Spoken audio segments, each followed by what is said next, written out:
안녕하세요. 리타인사이트의 김영근입니다. 오늘 강의 시작하도록 할게요. 4월 금융시장 전망 강의인데요.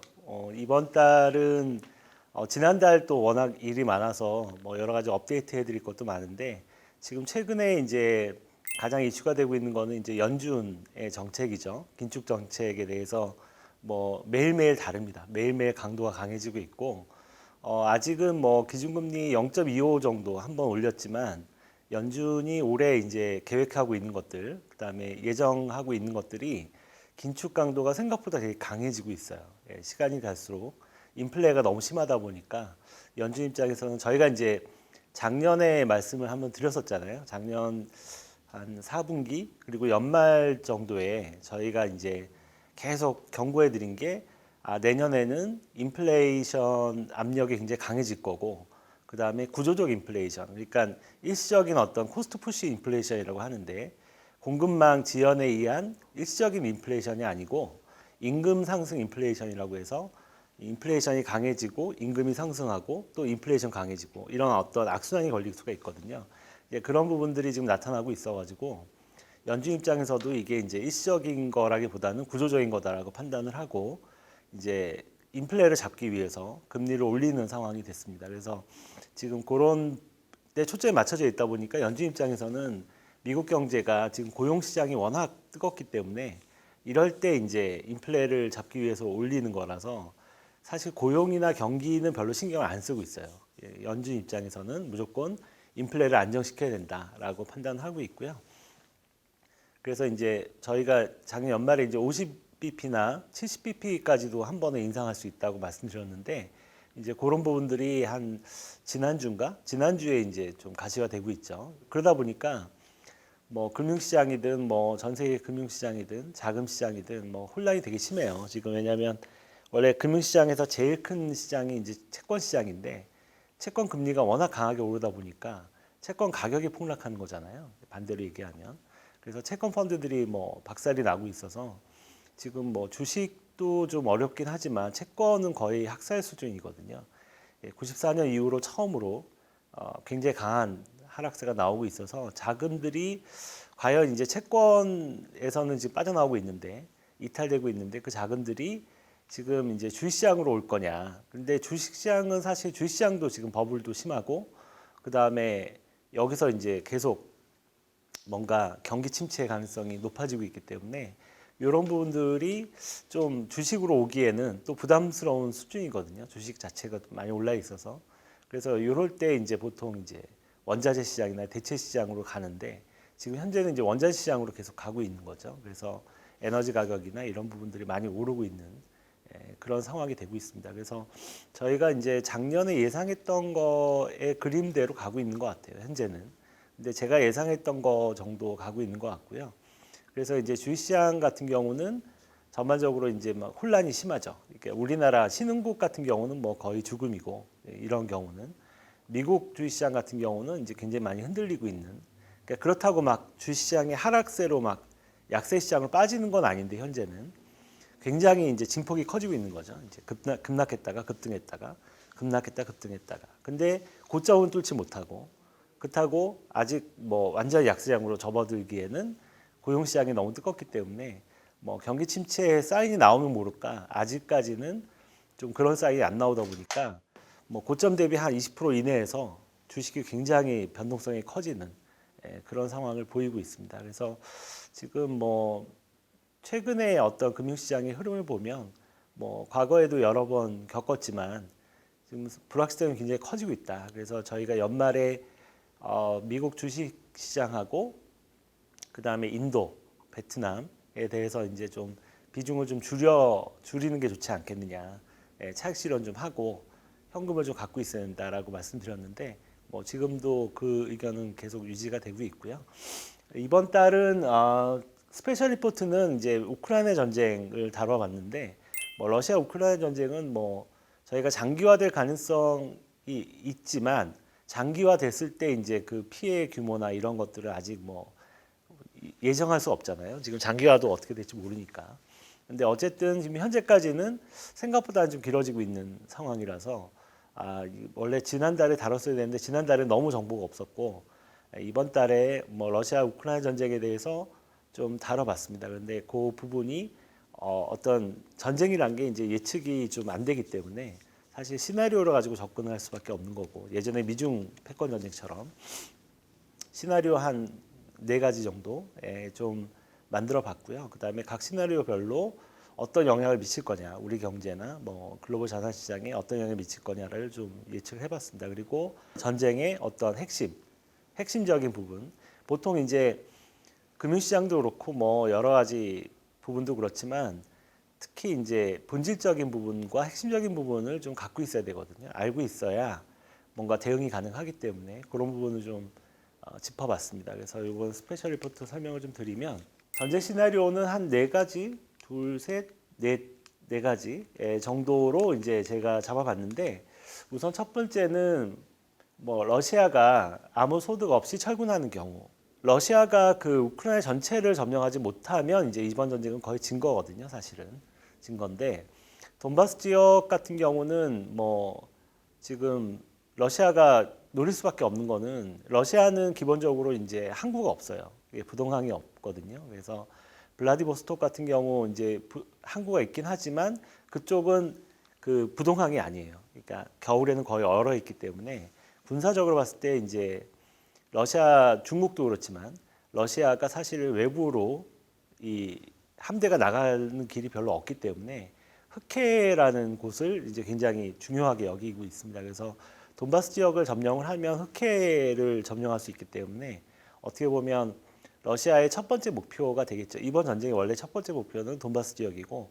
두 번째 목표가 이제 키우 수도를 점령해서 우크라이나 전체를 점령한 다음에 거기다가 이제 친러 성향의 정부를 세우는 거였는데, 만약에 이제 키우는 거의 뭐 포기한 상태인 것 같고요. 지금 거의 철군을 하고 있거든요. 그쪽에서는 철군하는 경우인데, 지금 현재는 러시아는 좀 건널 수 없는 강을 건넌 것 같아요. 지난번 말씀드렸듯이 민간인 학살을 하면 안 되거든요.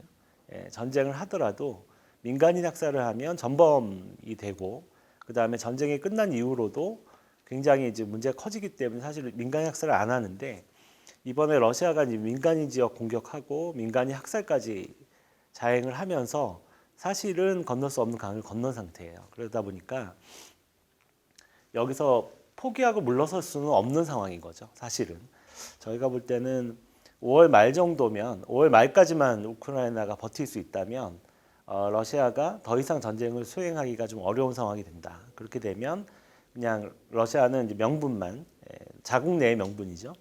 돈바스 지역을 뭐 해방시켰다. 뭐 1차 우리가 목표했던 건 성공했다. 이렇게 얘기를 하고 그냥 철군하는 방향으로 가지 않을까 이렇게 생각을 하고 있습니다. 결국은 이제 이 시나리오가 만약에 현실화된다면 결과는 어떻게 될 거냐? 경제 제재는 계속 될 거고요. 그 다음에 전비는 날리고, 그 다음에 돈바스 지역을 접수했다고 하더라도 거기서 뭐 경제적 이득을 얻기는 좀 어렵고요. 그 다음에 푸틴이 내부 압력에 굉장히 시달릴 가능성이 높기 때문에 결국은 푸틴 대통령이 이게 시간의 문제인 거죠. 민중혁명이 되거나 쿠데타가 일어나거나 둘 중에 하나라고 보고 있습니다. 그래서 첫 번째 시나리오는 이제 그렇게 보고 있고요. 두 번째 시나리오는 이제 종전 협상이 성공하는 경우인데, 지금 종전 협상은 지난달만 해도 좀 희망적이었어요. 양쪽이 약간씩 양보를 하면서 협상이 좀 잘 돼가는 듯 했지만, 지금은 이제 거의 협상 가능성이 조금 옅어지지 않았나, 그런 생각이 드는데, 저희는 이제 이 보고서 쓸 때는 가장 가능성이 높은 시나리오로 이 두 번째 시나리오를 이제 설명을 드렸었는데, 지금 이제 지난달 지나고 이번 달 들어와서 최근의 전황을 보니 그 도시 한 지역 이제 다시 우크라이나가 되찾았는데 거기에 민간인들의 대형 처형이 있었다 그랬잖아요. 대규모 처형이 있었다는 게 밝혀지면서 협상 가능성이 조금 더 가능성이 낮아진 것 같아요. 그래서 저희는 좀 높게 봤었는데, 그래서 종전 협상 같은 경우는 이제 사실은 양측이 어느 정도 선에서 양보를 하고 협상을 하는 건데, 지금 러시아가 바라는 거는 이제 완전 항복이고요. 그러니까 우크라이나가 완전히 항복을 하고, 그다음에 뭐 EU나 또는 나토 가입을 완전히 포기하고 주권을 포기하는 거죠. 이제 예전에 우리나라가 일본한테 강제 합병을 당했듯이 완전 식민지가 되는 거죠. 그다음에 이제 군대도 뭐 해체하고 그 다음에 이제 정부도 이제 친러 정부를 세우고 뭐 이런 정도를 원하는 거고요. 우크라이나 입장에서는 마지노선이 이제 주권을 지키는 거예요. 마지노선이. 그리고 뭐 좀 내줄 수 있는 거는 돈바스 지역 정도 내주고 거기서 협상을 보려고 하는 거고요.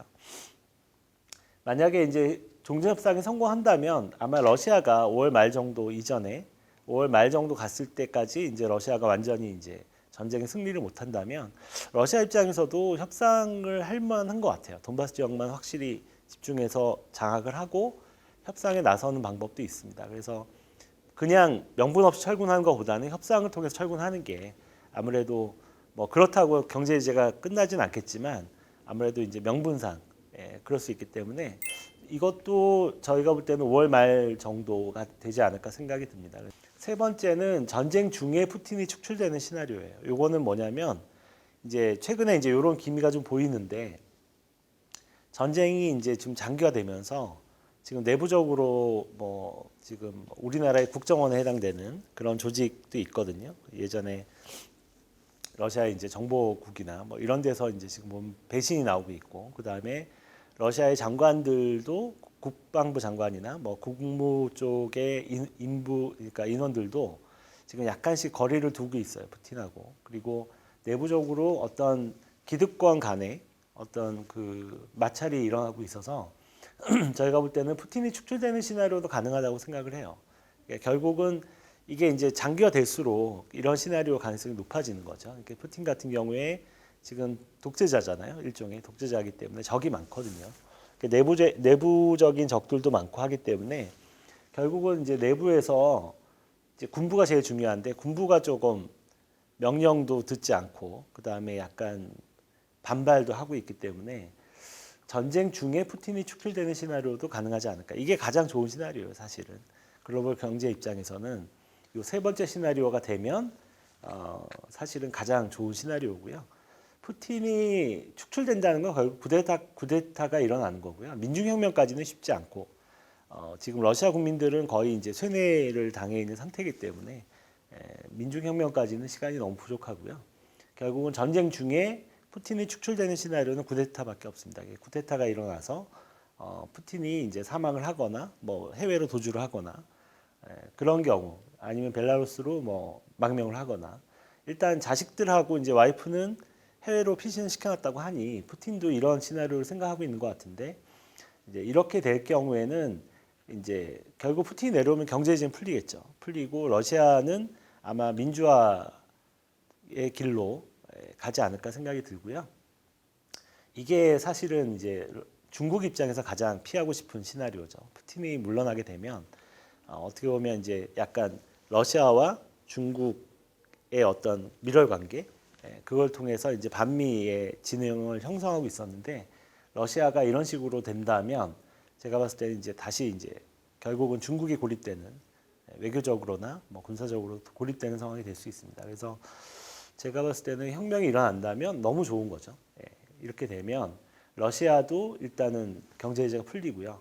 그 다음에 뭐 에너지 가격 같은 경우도 좀 풀릴 수 있고, 그 다음에 유럽도 이제 새로운 정부와 러시아의 정부와 다시 협력을 해서 에너지 의존도를 그렇게 낮추지 않아도 되고요. 지금 에너지 의존도 낮춘다는 게 쉬운 일은 아니거든요.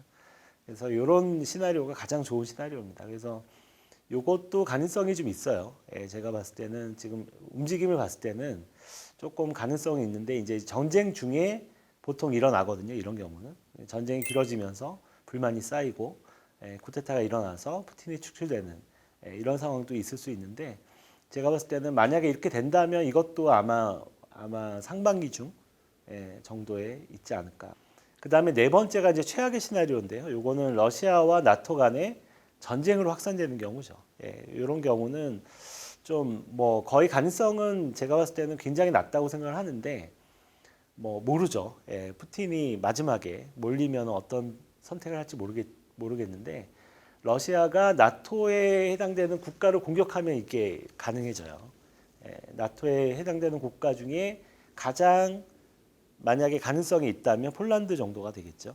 폴란드를 만약에 러시아가 공격을 했다. 이러면은 정말 커져요. 그 일은 커지기 때문에 나토 같은 경우는 한 국가가 전쟁 피해를 입으면 나머지 국가들이 이제 지원을 하게 동맹 체제이기 때문에 이런 경우는 이제 러시아 자체가 이제 3차 세계 대전을 각오하고 하는 거기 때문에 이런 가능성은 적다고 보는데 지금 푸틴의 어떤 정신 상태가 좀 굉장히 안 좋아서 지금 정신이 오락가락한다는 얘기도 있고 뭐 여러 가지 이성적이지 않은 상황이라서 뭐 확언을 할 수는 없는데 뭐 만약에 이런 상황이 발생을 하면 정말 큰일이 납니다. 이거는 글로벌 경기나 뭐 글로벌 경제, 금융시장 다 셧다운할 수밖에 없는 상황이 될 수 있어요. 단기적으로. 그래서 이거는 뭐 3차 세계대전으로 확전되는 경우라서 가장 두려운 경우고요. 그 다음에 이게 이제 벼랑 끝 전술로 푸틴은 이런 시나리오를 가지고 있지는 않을 거예요. 가지고 있지는 않은데 만약에 푸틴이 몰리다가 뭐 이걸 가지고 협박을 할 수 있죠. 지금도 협박을 하고 있잖아요. 뭐 서방 쪽에다가 뭐 나를 계속 괴롭히면 핵전쟁도 불사하겠다 뭐 이런 얘기를 하고 있는데 저희가 볼 때는 이제 그런 가능성은 뭐 웬만하면 없는 것 같고요. 어쨌든 요 확전되는 시나리오는 저는 굉장히 낮다고 생각하는데 만약에 일어난다면 러시아가 폴란드가 이제 우크라이나를 지원하기 위한 이제 후방 기지이기 때문에 거기를 공격하면 이제 이 시나리오가 완성이 되는 거고요. 그럴 경우에는 최악의 경우가 된다. 모든 글로벌 금융시장이나 이런 데에 충격이 어마어마할 거다라고 생각을 하고 있습니다. 그래서 전반적으로 저희는 이제 종전협상 쪽의 가능성이 좀 높다고 봤는데 지금 돌아가는 상황 봐서는 글쎄요. 종전협상이나 철군이나 이렇게 둘 중에 뭐 아무래도 이제 이 네 가지 중에서는 이쪽 가능성이 제일 높긴 한데 요 가능성도 좀 높아지고 있는 게 아닐까. 지금 협상이 진행되는 거 봤을 때는 세 번째 가능성도 좀 배제하기 어렵다. 그래서 두 번째나 세 번째 정도 진행이 될 것 같고요. 만약에 뭐 정말 이건 블랙스완이죠. 블랙스완처럼 이렇게 된다면 빨리 이제 대피를 해야 되는 상황인 것 같습니다. 그 다음에 이제 이번 전쟁이 어떻게 끝나든 간에 에너지하고 곡물 가격이 가장 이제 관심이 많으실 텐데요. 일단 에너지 같은 경우는 전쟁 경제 제재가 지속되는 한 에너지는 좀 높은 가격을 유지하지 않을까 생각이 들고요. 저희는 이제 원래 WTI가 저희가 그러니까 밸류에이션 인덱스라고 하죠. 가치 평가 지수를 봤을 때는 그때 한 100불이 넘어가면 WTO가 100불이 넘어가면 이제 버블 국면이다 이렇게 말씀을 드렸는데 현재 100불이 넘어간 상태에서 130불까지 갔다가 다시 이제 100불을 내외에서 왔다 갔다 하고 있는데 거기서 사실은 이제 나중에 이제 글로벌 경기 침체가 이제 발생을 하면 이렇게 좀 떨어져야 되겠죠. 다시 내려올 수 있는데 지금 러시아 사태 때문에 이게 이제 장기화될 가능성이 높거든요. 경제 제재가 푸틴이 축출되지 않는 이상 장기화될 가능성이 있어서 에너지 가격이 쉽게 떨어질 것 같지는 않아요. 지금 상황 봤을 때는 곡물 같은 경우는 지금 밀이 가장 큰 문제가 되고 있는데 밀 가격 같은 경우는 지금 파종이 안 되고 있잖아요. 우크라이나의 파종이 좀 어려운 상황이라서 밀 가격이나 밀 가격을 포함한 어떤 곡물 가격 같은 경우는 러시아도 지금 그렇고요.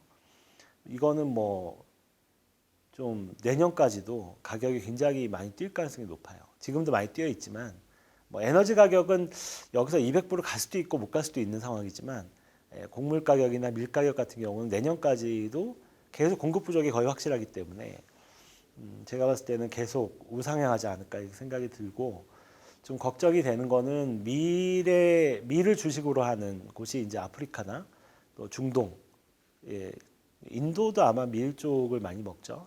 그래서 전 세계적으로 보면 쌀을 주식으로 하는 국가는 적고 밀을 주식으로 하는 국가들이 되게 많은 편인데 이 밀 가격이 이렇게 되면은 또 이제 약간 여러 군데서 혁명이 일어날 수 있습니다. 그러니까 예전에 중동에서 일어났던 혁명처럼 최근에 약간 그런 기미가 보이고 있다고 하는데 밀 가격은 반드시 이제 혁명을 일으킨다라는 얘기도 있는데 지금 중동이나 아프리카나 또는 뭐 최근에 스리랑카에서도 지금 혁명 기미가 좀 보이고 있고요. 이번 전쟁이 어떻게 보면 그런 부분들을 좀 부추긴 게 아닐까 이렇게 판단을 하고 있습니다. 이 정도로 뭐 정리가 될 것 같고요. 어쨌든 투자자 입장에서는 이게 최악이고요. 전쟁이 확산되는 거 이게 최상입니다. 푸틴이 축출되는 거. 그다음에 2번과 1번은 그냥 중간 정도인데 이렇게 되더라도 뭐 푸틴이 내려오지 않는 이상 경제 제재가 계속될 거고 인플레 장기화가 되기 때문에 요거는 좀 중간 정도 시나리오. 투자자 입장에서 보면 그 정도로 정리를 하면 될 것 같습니다.